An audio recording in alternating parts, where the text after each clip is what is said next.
Hey, Trojan family, what's going on? Welcome back to the USC LAFB show here on the LAFB network. I'm your host, Ryan Dyrud. As I alluded to last episode, we are talking recruiting as Rivals release their final rankings for the 2026 class. Updated all of their rankings, but that includes their top 300 players, some new 5-star additions, some new guys getting their 4th star. So want to run through that. Obviously, this does not really matter. None of this matters anyway. These are all third-party recruiting services. It's great for us, great for fans. The teams don't really care, but it does mean a lot for these young men who work so hard. And, gaining that 4-star, that 5th star is a nice accolade to get. So, obviously, USC's class is done. 32 of the 35 guys are already enrolled. All 35 are signed, but 33 or 32 are on campus ready to rock and roll. So these final updated rankings really don't matter, but it is fun to kind of look back and see where they ended up now, finally heading into the final offseason. This will be the final update for this class and whatnot. So a lot of movers up. Some dropped back. I don't agree with it, but hey, what do I know? But a lot of guys moving up as we've been talking about all season. There were guys that I was like, hey, this guy will be a 5th star, 5-star. This guy will be a high rep 4-star once the season is over because of how good that they are playing. And we saw that come to fruition now. So just have some fun, get into it. One note that I think is egregious. Everyone here knows how much I love Trent Mosley. I think he is going to be a superstar, not just because of his talent level, but also because of how I think he fits in this USC offense and can do the things that Lincoln Riley is going to want to do from that slot position. I think he has elite speed, elite hands, elite physicality.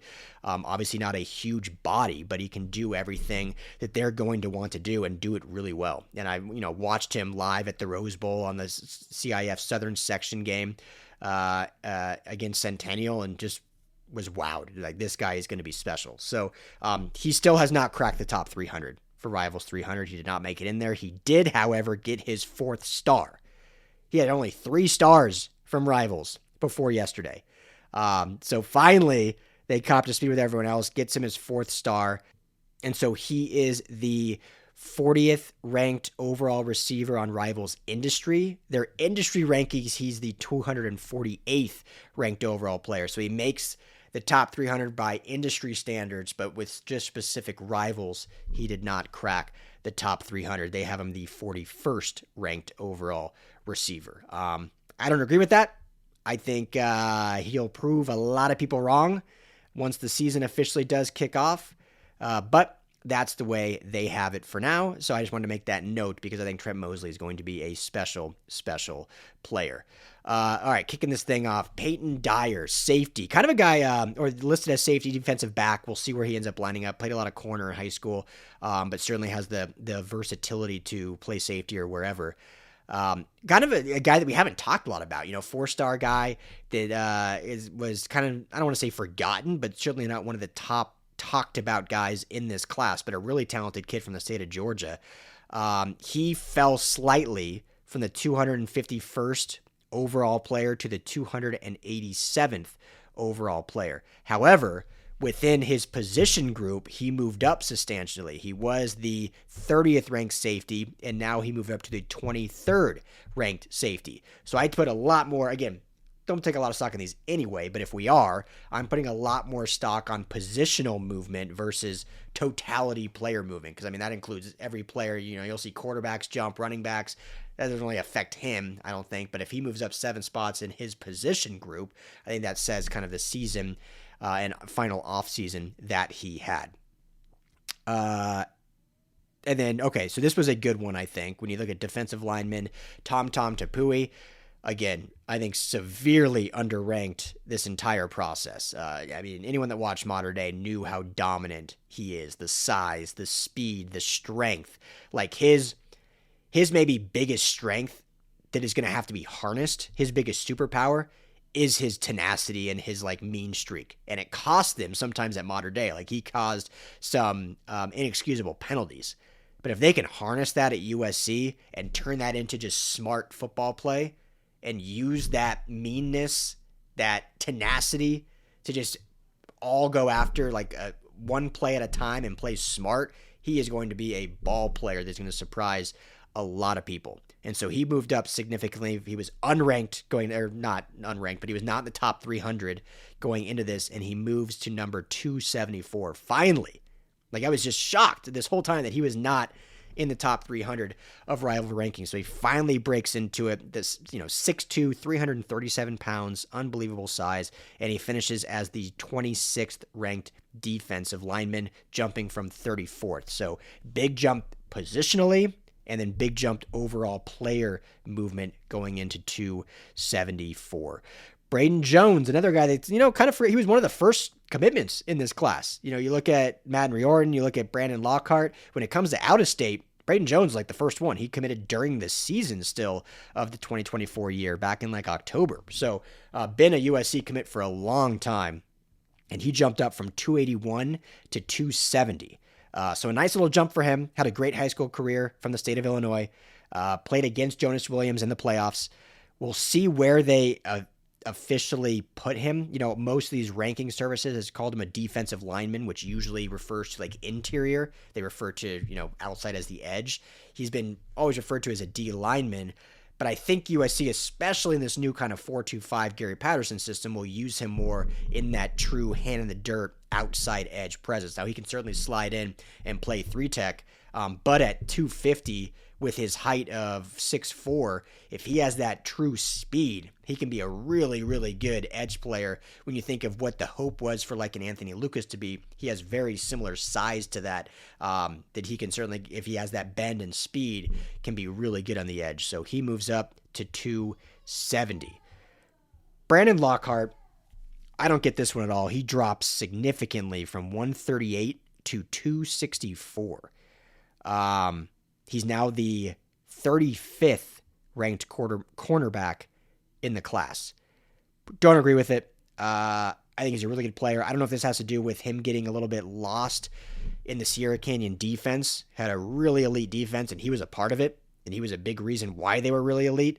But I don't know if there's just kind of a situation of, there's so many good players, like he didn't shine as much as some of the others.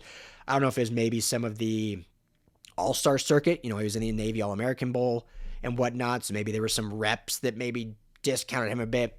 I don't buy it. I think he's a tremendous player.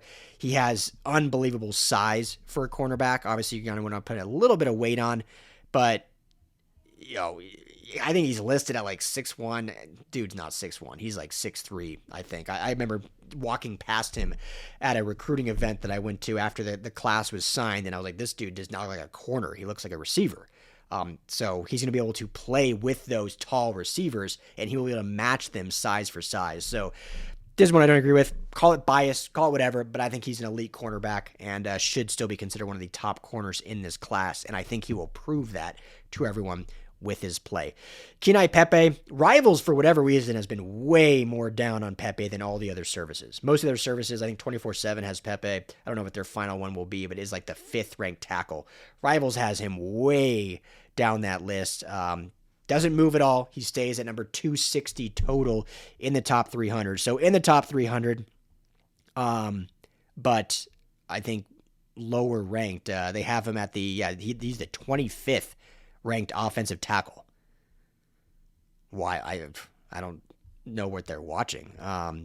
That's just me. I don't think he will start as a freshman just because with Elijah Page coming back, you have Justin Tawanu'u coming back, or you could even have an Elijah Page or Elijah Vicona or an Aaron Dunn battle Tawanu'u for their spot. So I think it's a little deep there, which is good. But Kenai Pepe will be a cornerstone tackle for this USC Trojans team. Whether he just shocks everyone and beats him out as a freshman or his redshirt freshman season, he will be really, really good. Luke Weaver, another receiver I think is, like when we talk about receivers that aren't getting talked about that could be the kind of gem of the class, Luke Weaver's that kid. When you look at the size and the speed, 6'3", 194, and runs like a 4.4 40. So can do it all. He moves up slightly from number 221 to number 204. So it does go up slightly, and he's the number 19 overall prospect in California. Love Luke Weaver. This is just such a loaded receiver room. It's going to be fascinating to see how these guys all fit within the system early on, because we know nowadays with these young players is they're going to want to play early or they're going to bounce. And when you have Caden Dixon-Wyatt, Boobie Feaster, Trent Mosley, and Luke Weaver, plus more, plus obviously Tinuk Hines, and you signed Terrell Anderson. So, I mean, it's a deep, loaded room, and it's going to be fun to see how they used him, and Luke Weaver can certainly be a part of that as a freshman. Jonas Williams, another one that moved down from number 147 to 166. So a slight drop in total players. He did move up, however, from the number 13 quarterback to the number 12 quarterback. Again, he wasn't super involved in some of the off All-Star game circuit after the season. He had a great season. I mean, statistically, fantastic season. Ended up breaking every Illinois state record for a quarterback. So he certainly is doing his part there. So, I think, again, he's the future now. At this point, with Husan Longstreet transferring out, he is the future and will be the potential starter of this USC team as a redshirt freshman. So he'll sit this year behind Jaden Maiava, be a sponge, soak everything in. But then the hope would be that he'll be ready to rock and roll by 2027, inherit arguably the best roster USC has had in more than a decade, and lead this team into prominence. And I think he has the ability. He is a fun quarterback to watch, a true dual threat guy. Jaden Maiava has the ability to extend plays with his legs. I think when they design some run concepts, it makes him dangerous, but he's not Lamar Jackson out there, right? He's not Kyler Murray out there. Jonas Williams can be. Jonas Williams has the athleticism to truly be an absolute run-breaking threat. Jaden Maiava is a run threat, right? He could fool some people, go get a first down.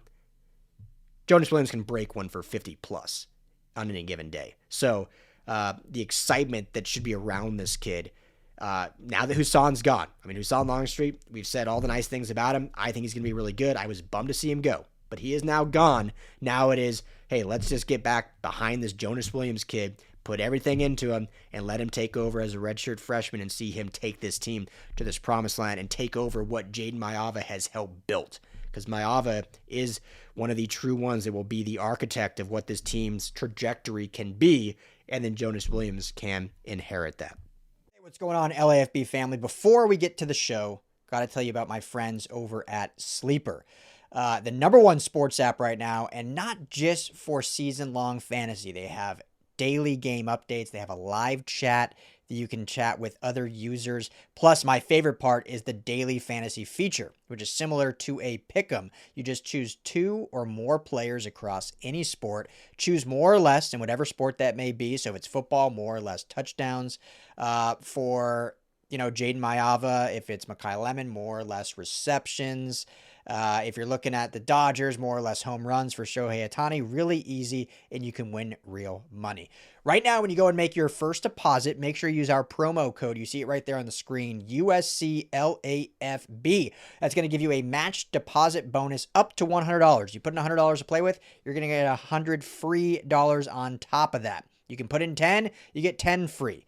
Also, right now, our friends are offering a $20 free entry for any new signups. So if you go sign up today, you'll get both those offers. You get $20 right off the bat free to play with.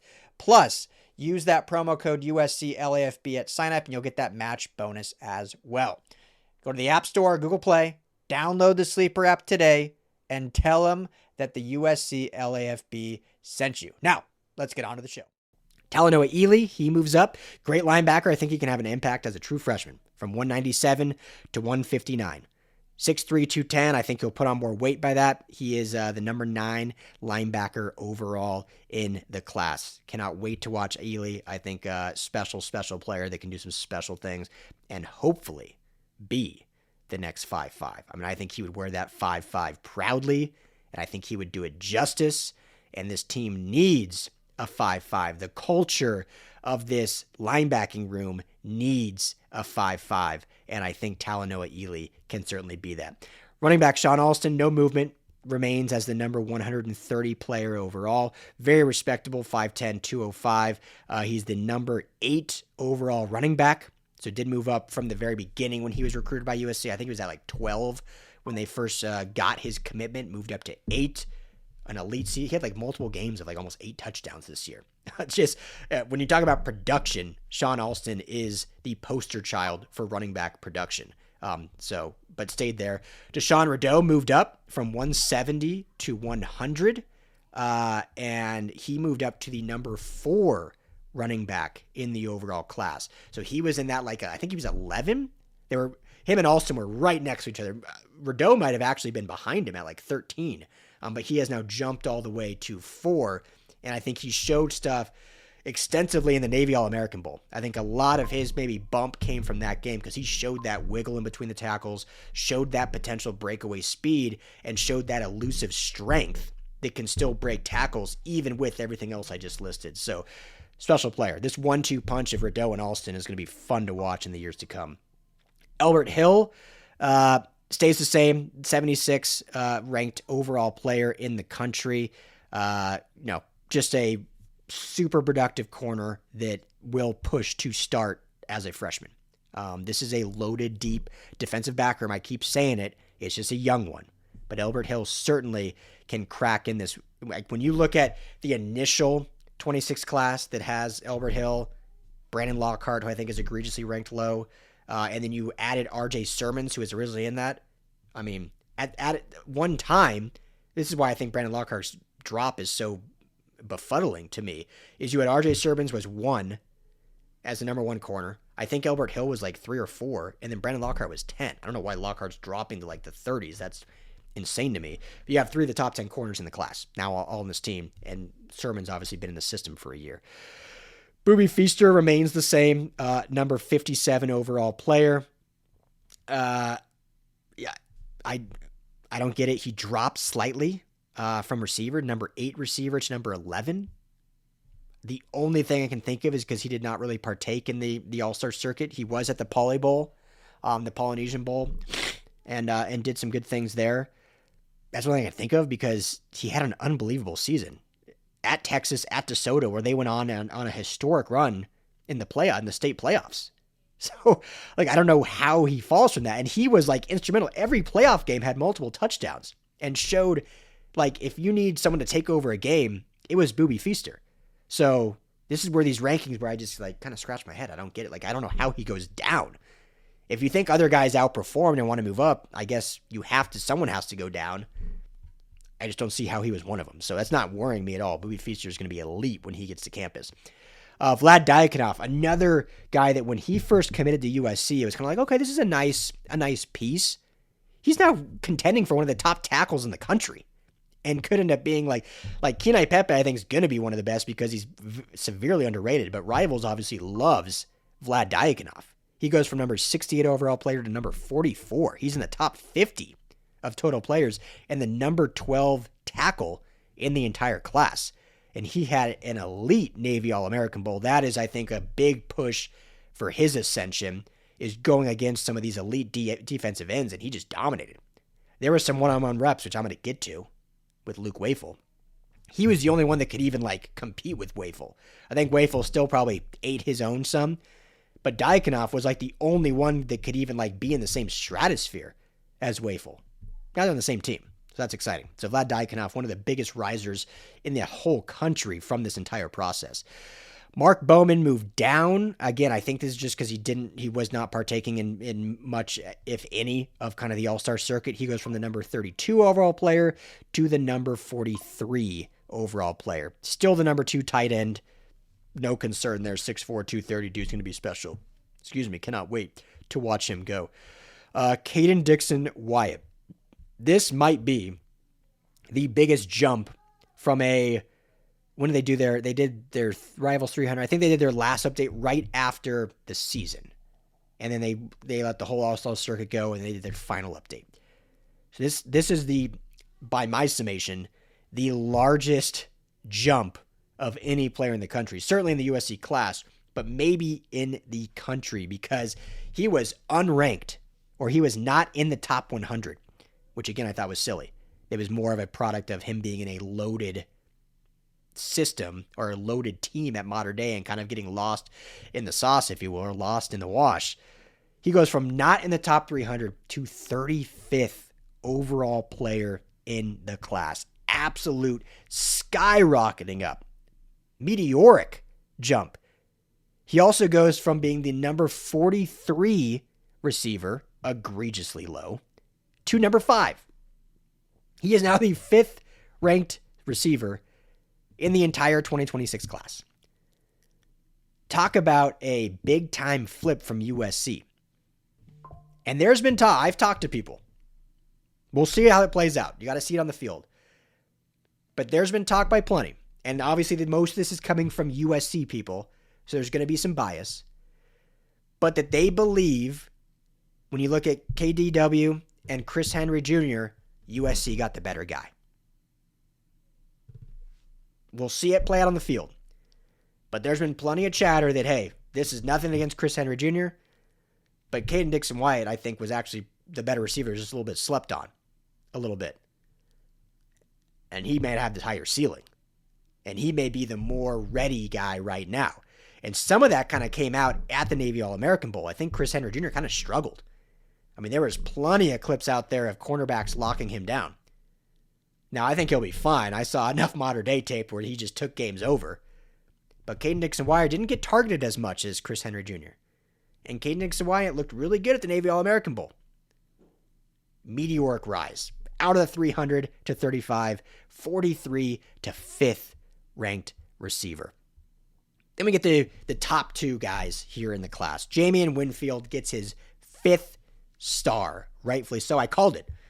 I told you guys back in, I think before the season started, Jaimeon Winfield will be a 5-star by the time this thing's said and done. He is that good. He is that dominant from the interior. He will be a 5-star. He gets his 5th star. He moves up from the 38th overall player to the 11th overall player in the class. Finishes as the number 2 defensive lineman. Number 1 was LSU's Lamar Brown. So he is the number 2 D tackle in the entire 2026 class and the number 11 overall player. It's going to be special. Going to be special. When you think about Jakeem Stewart and Floyd Boucard and Jaimeon Winfield and Tom Tapui, not to mention the elder statesmen above those, but just those 4, 2 going to be sophomores, 2 freshmen. Future is bright on the USC defensive line. Those 4 guys are elite. Elite. Can't wait. And finally, from number 4 in the nation to number 1, the number 1 player in the entire country, the number 1 edge in the entire country, Luke Wafle. I mean, do I need to say anything else? Anyone that watched his high school, unbelievable. Anyone that watched his Navy All-American performance, he was unblockable. In the practices leading up to the game, unblockable. In the actual game, an absolute game wrecker. I mean, he reminds me of a blend of Myles Garrett, Von Miller, Aiden Hutchinson, Nick Bosa. Put all those guys together, you got Luke Wafle. And the best part is the dude is humble as hell. I've talked to people that now have been with him since he's been on campus. He's fired up to be at USC. Loves it. This is where he ended up. Cannot wait to dominate here with the Trojans. And is humble and respectable and know he's nothing yet. I have someone that's been with him and says this guy's like doesn't realize that who he is now. He is now a celebrity in Los Angeles, and that's not just his personality. He's like, hey, I'm just a guy that wants to play football and work my butt off.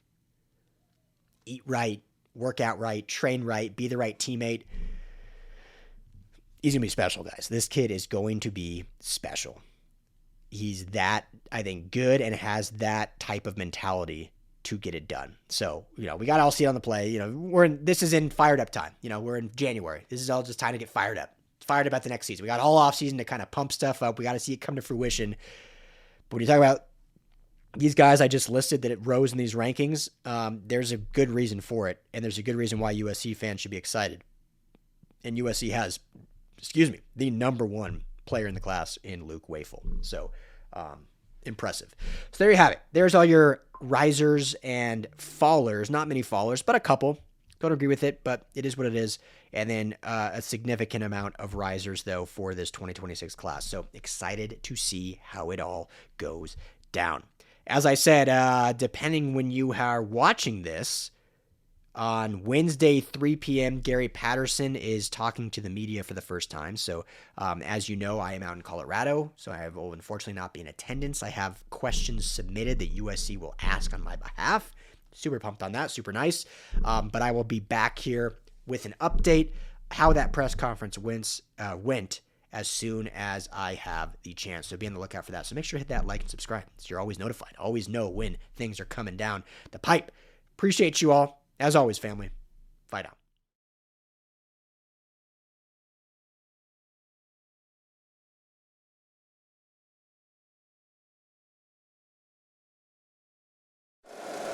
If you like the show, please take a moment to rate, review, and subscribe. It really does help the show to grow.